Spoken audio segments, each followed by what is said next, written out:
Ma'am, hinarang po tayo. Mukhang armado po sila. Kuya driver, bilisan mo. Nasa likod lang natin sila. Nay, may alam ba kayong malapit na police station dito? Sinabi ko na sa inyo na huwag kayong dadaan sa shortcut eh. Ba't ang kukulit ninyo? Gabi ng Lagim. Bago natin umpisahan ang ating pakikinig, huwag kalimutan na i-like and share ang ating video. At syempre, huwag din kakalimutan na mag-subscribe dahil panigurado, aabangan mo pa ang mga susunod nating video.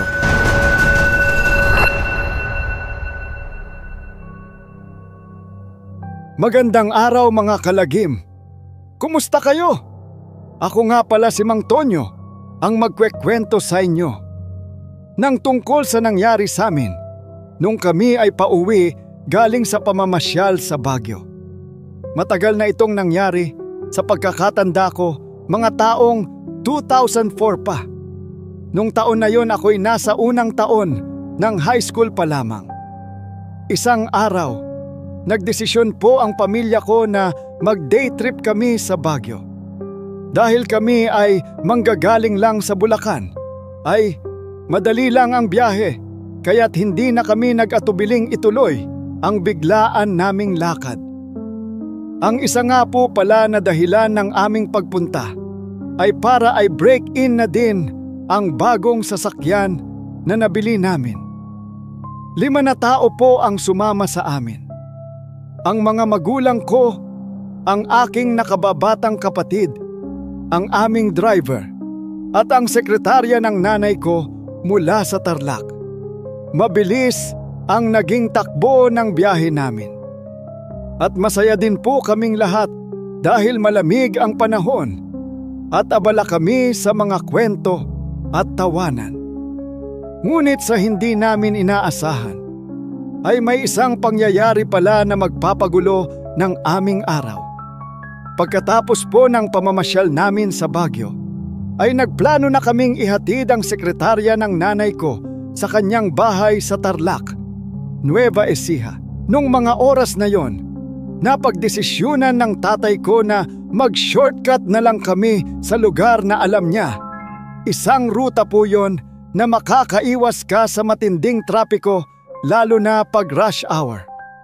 Hindi pa po madilim nung mga oras na yon, kaya't kampante pa naman kaming pamilya na kung saan-saan lumusot. Ang kalsadang iyon sa San Agustin, hindi tunay na pangalan ng lugar, ay kilala sa mga matataas na talahib sa gilid at mahihirapan ka talaga makita kung may sasakyan kang kasalubong. Pero dahil kaunti ang dumadaan nung mga oras na yon, ay tingin namin mabilis kami makakarating doon. Habang papalapit na kami sa dulo ng kalsada, may nangyaring hindi namin inaasahan. Bigla na lang may dumating na isang itim na van at hinarangan kami sa isang intersection. Tumigil kami ng ilang sandali, umaasa na umatras o magpatuloy ang van na iyon. Ngunit hindi iyon nangyari. Ang driver ng itim na van ay isa pong lalaki. At sa unang tingin ko sa mukha nito, ay mukha itong may kaaway dahil sa itsura nito na parang galit na galit. Sa hindi namin inaasahan ay agad itong bumaba at lumapit sa driver ng van namin.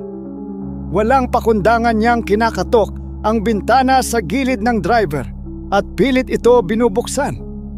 Bagamat medyo naguguluhan ang aming driver, ay hindi nito pinansin ang galit ng lalaki at inatras na lang ang van namin. Sinubukan niyang iwasan siya at maghanap ng ibang daan.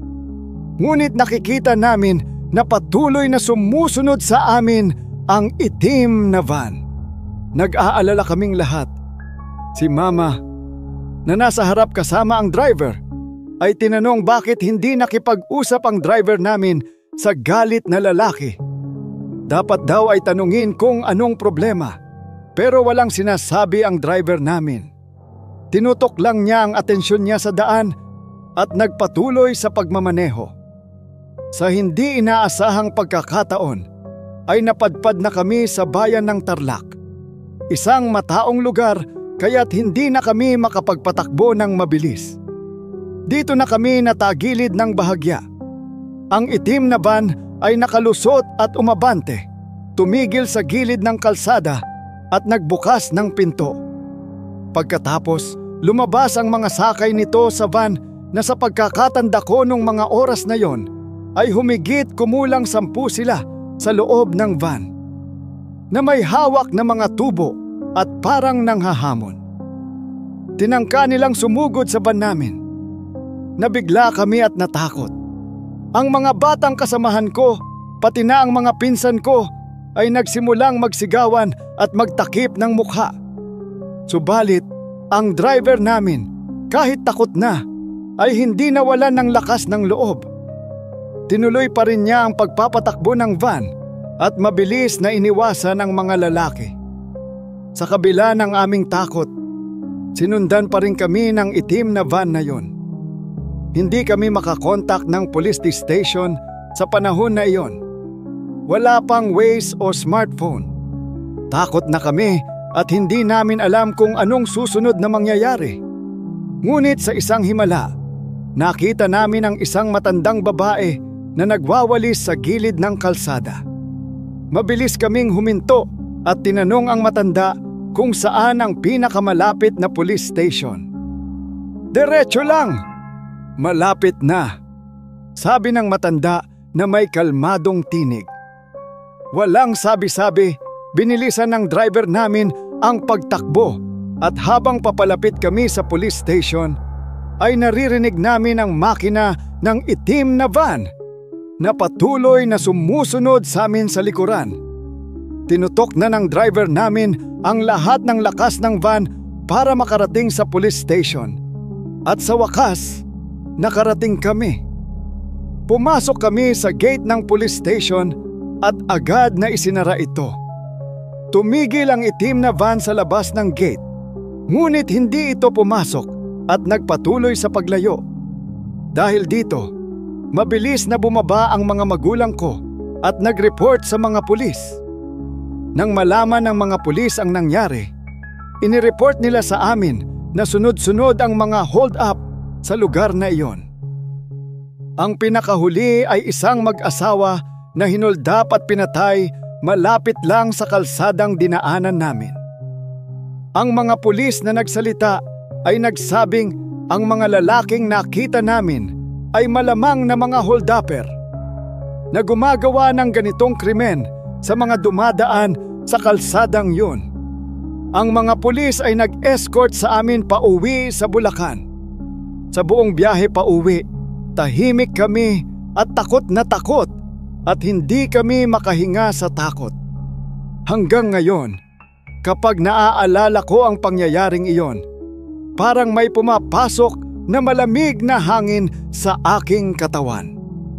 Salamat na lang at hindi binuksan ng driver namin ang bintana noong kumakatok ang galit na lalaki sa amin dahil isang taktika lamang pala iyon ng mga hold-upper upang magpanggap na may nangyaring di kanais-nais. Nakaligtas kami, ngunit hindi namin malilimutan ang takot at ang kaba na naramdaman namin nung mga oras na yon. At mas lalo kaming naging maingat sa mga lugar na hindi naman kami pamilyar. Hanggang ngayon, kapag dumadaan kami sa Tarlac, ay nakakaramdam pa rin kami ng kakaibang takot. Ngunit lagi kaming nagpapasalamat sa matandang babae at sa driver namin na hindi nawalan ng pag-asa sa malagim na karanasan na yun. Ang araw na iyon ay isang paalala sa amin na ang trahedya ay nasa paligid lamang.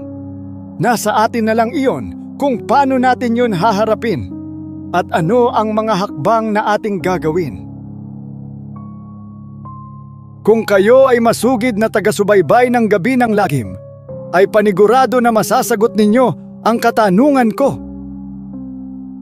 Sino ang nagturo sa kanila para makapunta sa pinakamalapit na police station? Pipiliin natin ang may pinakamagandang sagot sa comment section at mananalo ng 50 pesos GCash Load Award. Sumubaybay lang kayo araw-araw sa ating mga video at baka isa na rin kayo sa mga mapalad na manalo.